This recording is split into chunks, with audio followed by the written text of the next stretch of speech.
If you're new to the trading card game business, or if you've had it for a while, there's still a good chance you're going to hate this video. I think a lot of the conventional wisdom that you'll find on Reddit, Facebook, even some YouTube channels, it's optimized for keeping your TCG business small. I'm going to list some of my beliefs that I've had that I don't believe in anymore, because when I stopped believing in those assumptions, my TCG business has been better. A lot of the advice that you see is kind of overwhelming when you're starting the TCG business.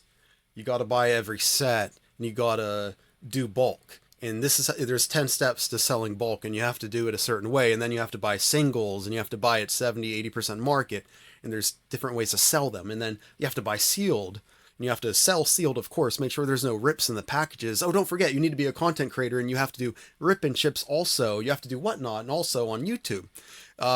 Yeah, you got to do the breaking live. You could also get into the football game. There's Lorcana, there's Pokemon, there's Yu-Gi-Oh, there's everything.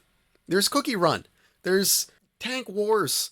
Don't forget, you got to sell the accessories, the mats, the plushies that come with it. You have to go to conventions. You have to do the conventions too. How else are you going to buy? You have to have an email list. You have to have a Discord. You have to do everything. If you start to stay in one lane, the first thing that's going to happen is you're going to get more focus. Let's use bulk as an example. Just a random one, right? You sell bulk. Let's even go more focused. You sell Lorcana bulk, okay? Very focused now. You start optimizing your space, your way of thinking, and your time around the Lorcana bulk. You start making connections that you normally wouldn't have made, people who need to sell a lot of Lorcana bulk and people who want to buy singles, right? You start making these connections because you've put the time into these specific communities, these specific buyers and sellers, instead of trying to do everything. You made a good business connection when otherwise you would have been doing a Pokemon rip and ship, right? And failing spectacularly at that. Because you put time into one thing, you're getting better at that one thing. You get the focus, you have the better systems, and then you actually become memorable. You become the person that people know for Lorcana bulk or whatever it is. It's better. So for me, when I stopped worrying about being a jack of all trades and I focused on my path and optimizing for just a few things, that's when I started seeing the needle move for my TCG business. And I think that's one thing that I definitely don't believe in anymore, is trying to do everything. I don't care to do everything. I just drop that belief right now. I don't care about it. The second thing I don't believe in is really going to piss you off. It's about worrying too much about profit. And this one I kind of have to explain carefully because a lot of you guys you're already typing the mean comments. Profit is why you start a business. You don't get in business to lose money. It makes no sense. Anybody can lose money. I could have done nothing and made more money than someone who starts a TCG business and loses money. I get that. Trust me, I've been there. I've been on both ends. But I don't believe that profit is the most important metric. And there's a reason why, even in my management job, that we don't focus on profit nearly as much as sales. Focusing on sales, people act like sales is bad. Like you shouldn't focus on sales. Because if you make profit with low sales, that's actually higher return on investment. But that's bad. I don't believe in that. When I started focusing more on overall sales and even absolute profit over ROI, but mainly when I started focusing on overall sales, that's when I started doing weird things. Flipping cases for not a lot of profit. Nobody's going to flip a case for 40 bucks. Well, I did it 100 times, right? And I also racked up eBay points on a credit card. And then I got a bunch of free stuff, free boxes. But nobody's going to do that if they're worried about profit. What if it goes down? What if you lose money on something? But the business connections I made by flipping sealed boxes at a higher volume, even though I didn't make profit off of that, and if I was concerned about profit, I would have just been doing, I don't know, I would have been selling bulk because it has the highest profit margin. Bulk is free. The highest margin ever in terms of return on investment. It's dirt cheap to buy bulk. You sift a couple cards out and the rest is just free money. It just takes a lot of time. But because I focused on sales and I didn't focus on the bulk myself, I went a different route. I focused on one thing, and I focused on flipping sealed cases, and I focused on sales. That justified me making all these business connections that I made. These people that now are begging me, hey, whenever you get that set in, I will buy it 90% market value. Don't even put it on your website. Like, you don't get there without focusing on one thing. If I didn't focus on sales, I would have never made those connections. That now my profit is higher because I focused on sales early. Because I wasn't obsessed with one metric and I looked at different things. And so focusing too much on profit takes away future opportunities that give you more profit. That's called opportunity cost. And I'm going to talk about that later. That's why at first, it makes no sense to create a website to sell on, because TCG Player, eBay, they only take 14%. If you run ads on eBay, maybe 16%, right? They only take a certain percentage. And at first, paying, I don't know, $50, $60 a month for a website, whatever the price is, paying for the email list, that cost is going to be higher than just paying the 14% fees. So why would you lose out on profit? But because of that, because I had the website, that's how I got noticed by distribution, because I had things laid out. I worked on the search engine optimization, which now kind of doesn't work with AI. But I worked on building a reputation, having the website. I focused on having the email list, paying extra so I could have an email list of people that now beg me, hey, when this comes in, I'll buy it right away. Damn near market price. And if I was worried about profits, I would have never sold Destin Rivals for under MSRP, the only one on the internet to do it. I sold under MSRP with free shipping and no sales tax because I was so little I could get away with it. Profit doesn't get you there, but because of that, I have a long email list of people willing to buy at damn near market price. So because I didn't focus on profit early and I worried about sales and other things and was willing to invest and spend the money, now I'm in a better spot. And this business advice might not work for you, but this is just a belief that I don't have anymore. I don't believe in obsessing over profits. Even now when I have people begging to buy stuff faster than I can even move it, still it's more about sales than profit to me. That's my belief, that this will still lead to better opportunities in the future. Since I stopped nickel and diming and focusing on profit, that got me better supplier relationships. It got me the allocations. Now I have allocation opportunities that I would have never got without building those total sales up, because I built those sales up instead of worrying about profits. The more repeat customers and the more buying power I have. Trusted supplier relationships. You don't get to this level by only worrying about profit. In my opinion, it didn't work. So that's a belief I don't have anymore. Obsessing over profits over everything. When I started, I had the belief to never use debt. Never use credit cards. Don't be those guys who buy from Walmart with credit cards and then the price goes down and then they're stuck and no one wants to buy it and now they're paying 30% interest. But that's not really how it works. You get to a point in business when you realize credit can be good, and it's almost like people look at it like a personal belief. It's not. It's a business decision. And so I use as much leverage as I can. And I have a plan B. If the price of a certain set drops, I have a way out.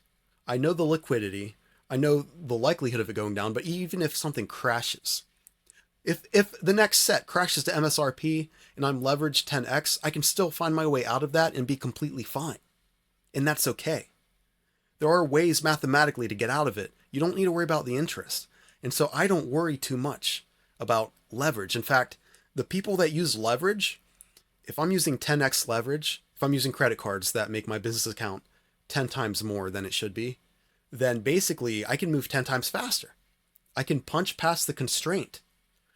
When a good opportunity comes by, I have more buying power. And when I make a mistake, I can quickly correct that if I have a plan B.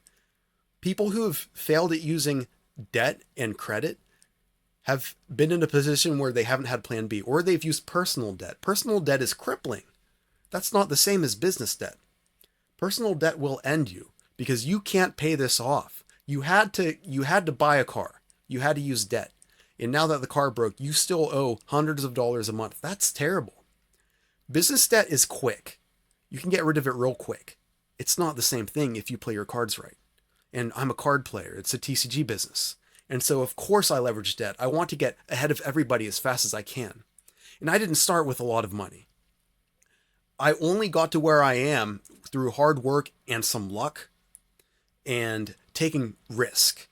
You know, when COVID happened and I used all of my money, all of my hard-earned money, every cent that I had that I saved, and put it in Dave & Buster's and American Airlines, businesses that at the time everybody was saying these businesses are going to fail because they were damn near 50% stock price.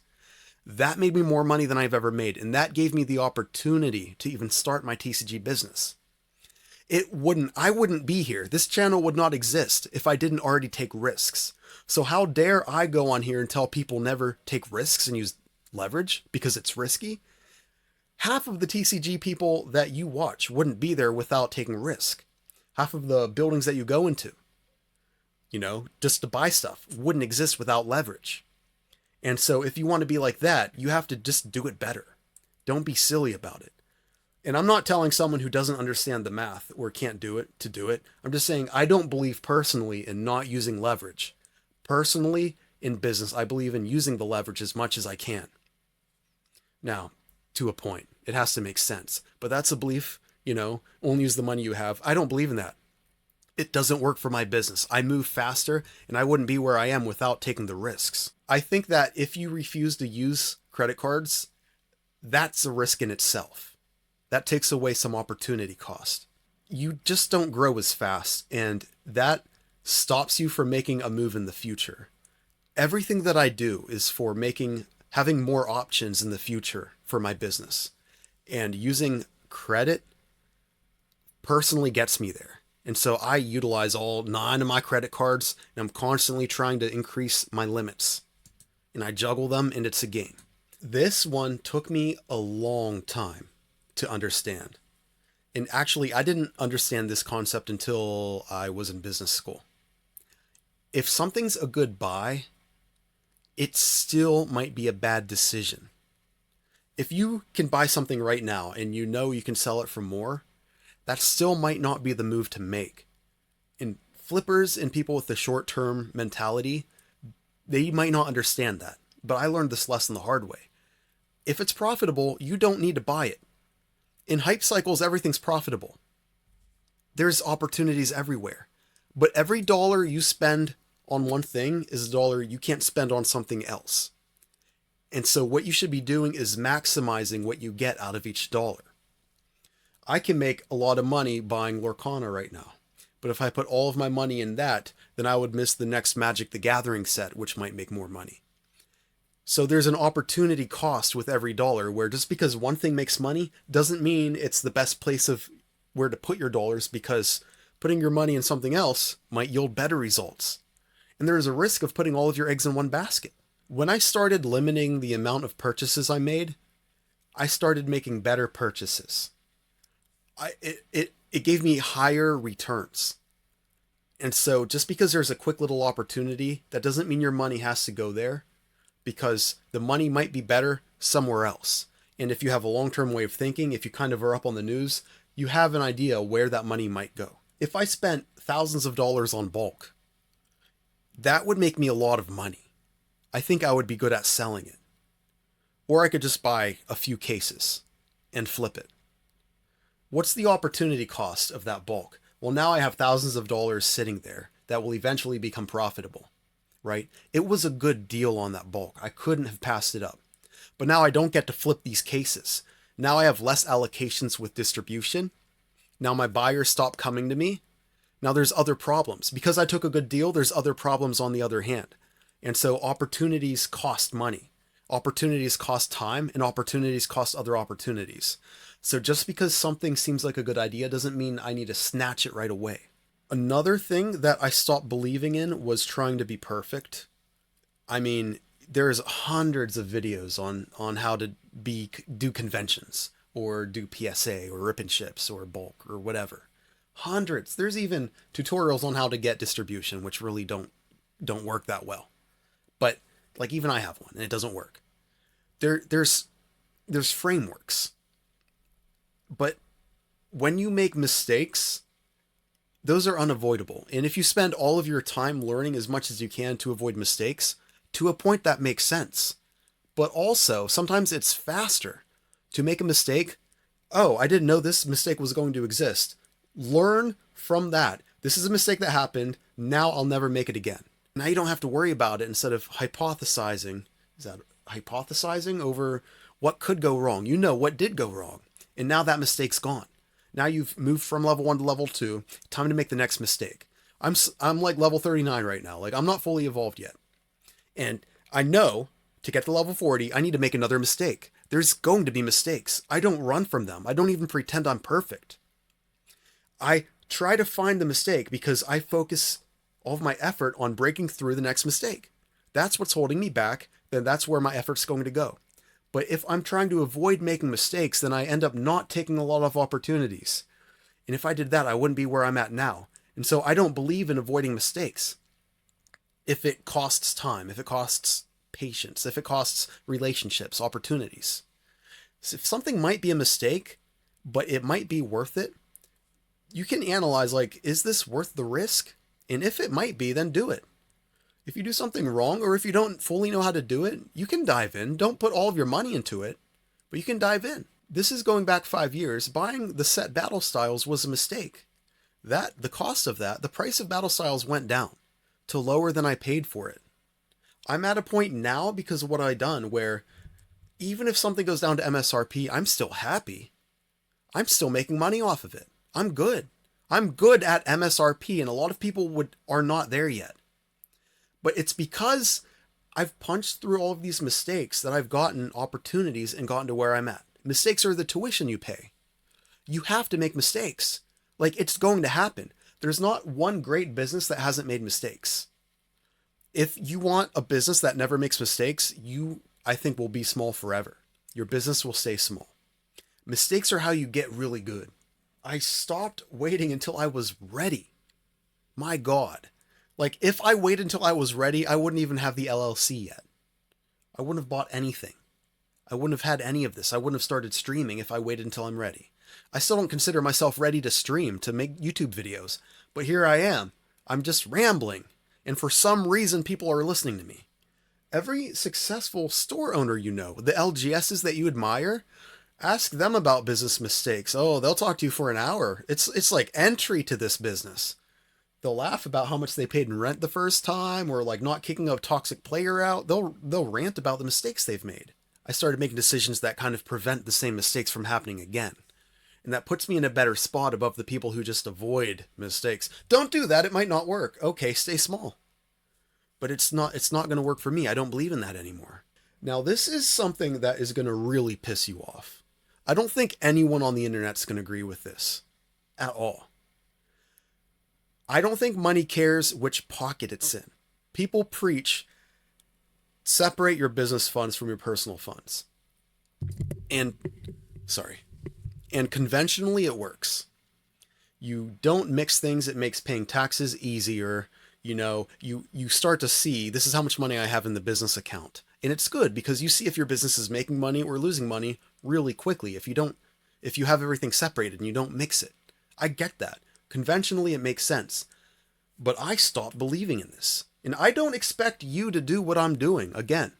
But personally, from my experience, I don't believe in that to the same extent other people do.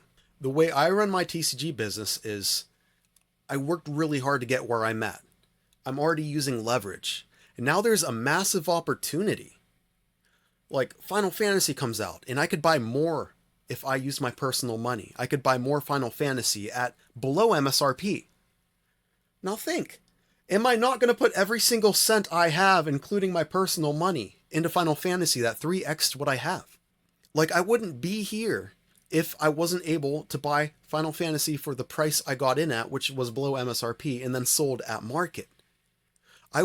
This business would not exist as it is right now. Happy Tiger Gaming, this would not be a video you're watching. And I was able to capitalize on that and really kill it because I added personal money into the business.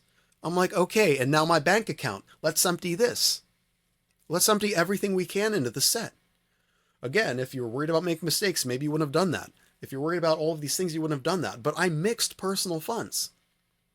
And that made me more money because I did that undisciplined thing. The business bank account doesn't truly reflect everything because you put your own personal funds that you got from working in there. Yeah, but that money multiplied because I did that. And so I'm in a better spot because I broke the rules. My framework is money should go where you have the best returns, period. So I don't think so much in terms of this is personal money, this is business money. Those rules kind of existed because people would buy stupid stuff with their business money. They would go out to eat and they would just have one bank account, and then they wouldn't have a good sense of if the business is actually making money or not because the account will go down anyway. Then when they had a good business opportunity, their funds are low because they went to an amusement park using business money because it's all one thing. They went on a date and they bought lunch with the business money. That's kind of why that rule exists, but I stopped believing in just it as an absolute thing. I still keep my books clean. It's still easy to pay my taxes, but if there's a giant opportunity, I will throw my personal money into it. I have been. I've been putting my personal money into this business for a while now, and that money has been multiplying faster than a 401k, much faster. And it's not even close, by the way, to where if this business fails and I have to fire sell everything, I'm still ahead. The businesses that are ahead of you, a lot of them, they started with more money. They just started with 100K, 50K, and a lot of you people starting don't have 10K. And you think these businesses are so good, but a lot of them are only good because they had that starting capital that you don't have. And if you had that same starting capital, maybe you'd be ahead of them now. And it makes these businesses seem godlike because they just had the starting capital. Because it covers certain mistakes, it covers certain things. They can cover bad months. So when I have opportunities to use personal money from my career into this business, I'm just playing catch up. I could put 100K in from my personal money and I still wouldn't be to where someone who started the business with 100K is. So of course I'm going to do that. It makes sense to me. If you have more capital in the business, you have more opportunities and then the business will be wealthier. And that also goes into this next thing. This is kind of the same thing. Most people tell you on Reddit, on YouTube, especially true with the TCG business and the YouTubers, right? They tell you, don't take money out of the business. You have to reinvest everything.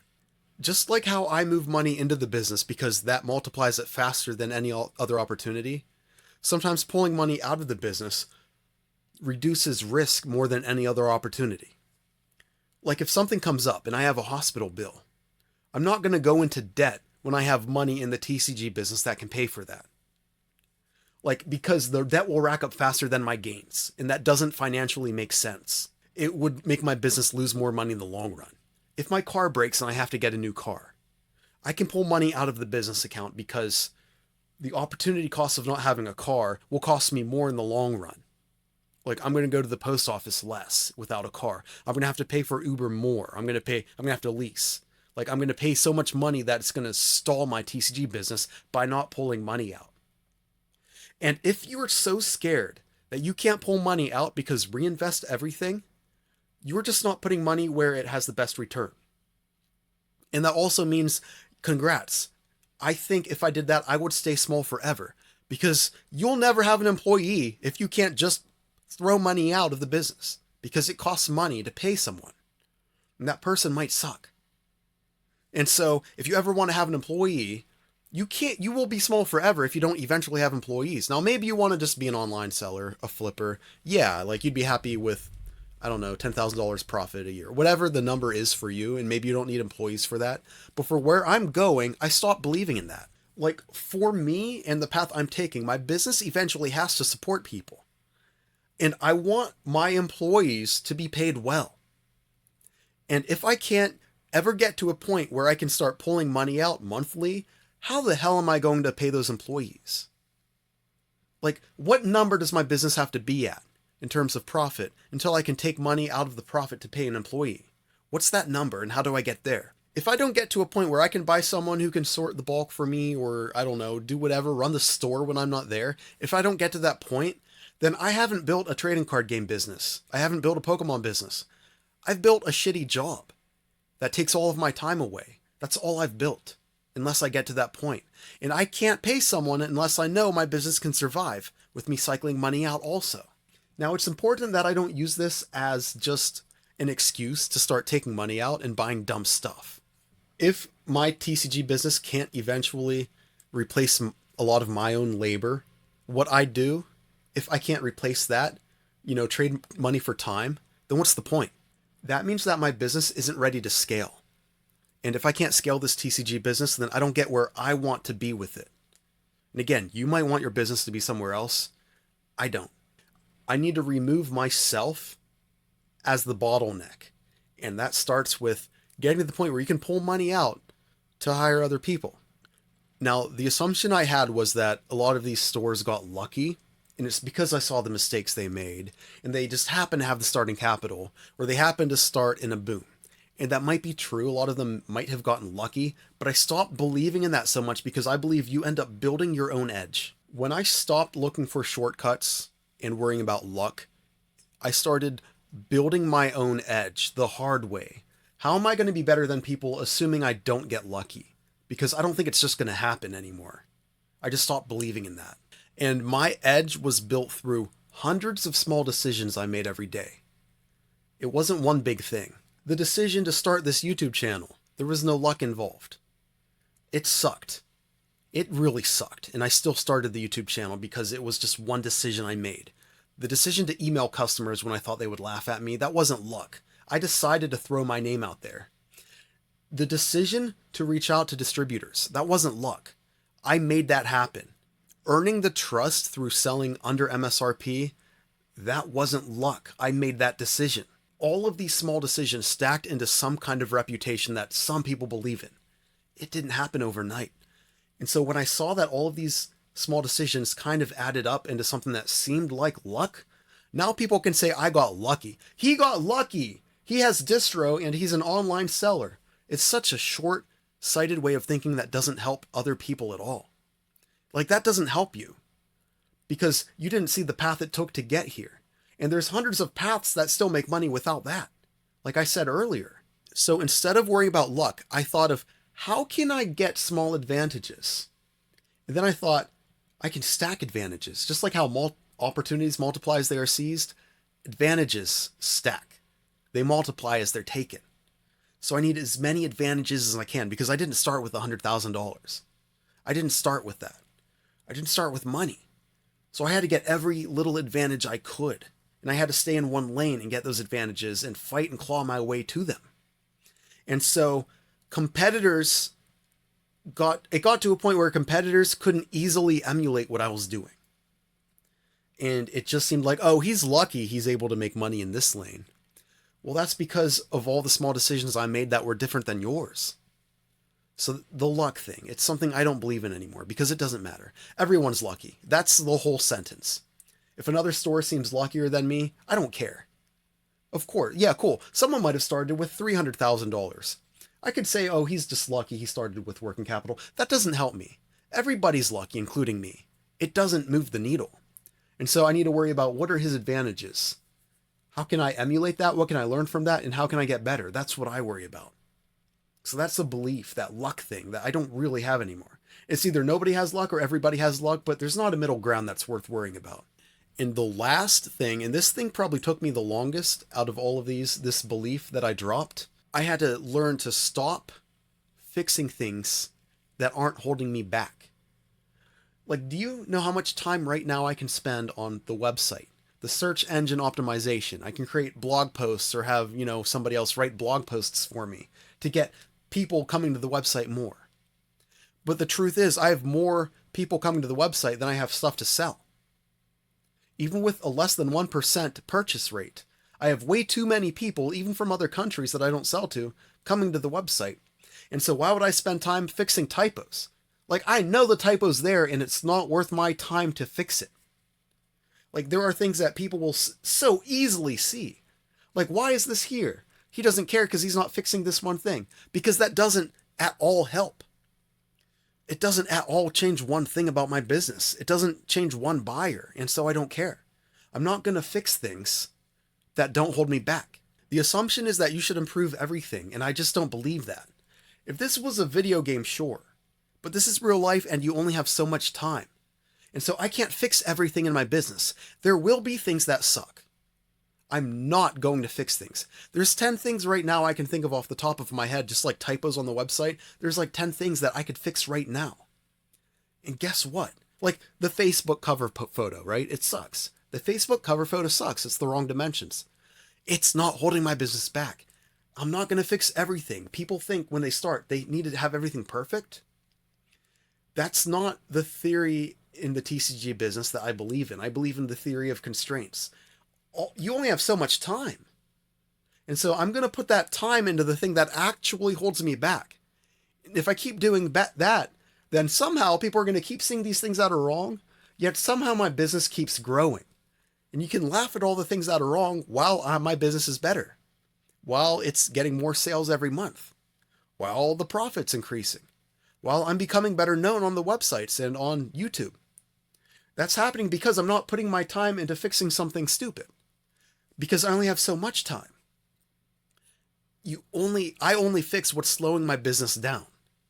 Like, there might be a point where I get a better microphone, but right now that's not holding back my business. So the time spent ordering a new microphone might be better spent somewhere else. And you could analyze, how many viewers do I lose because my microphone sucks? And do those eventually become buyers? How much money am I missing out on not fixing the mic versus doing something that actually is a constraint in my TCG business? Does that make sense? Like, if I was selling bulk and my sorting system was slowing me down, that's a constraint, and that would be worth my time fixing.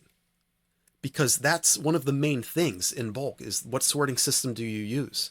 Because that takes away time when finding stuff. And when you only focus on fixing the thing that holds your business back, that one big constraint, I've started to notice myself that I stopped being busy. I just stopped being busy all the time, running around, crying, and I just started making progress by finding the thing that actually mattered the most and worrying about that. Like, the to-do list is never going to get finished. There's going to be things on the to-do list that still might be there a year later, and some people might think that's shameful. You could have easily fixed these things and you didn't do it. That's shameful. Well, no, it's not, because I put my energy, all the time I had, into fixing what actually moved the needle, so now the needle's in a better position. Like, if I was selling sealed boxes and I shipped things 20% faster, that would be good in my business.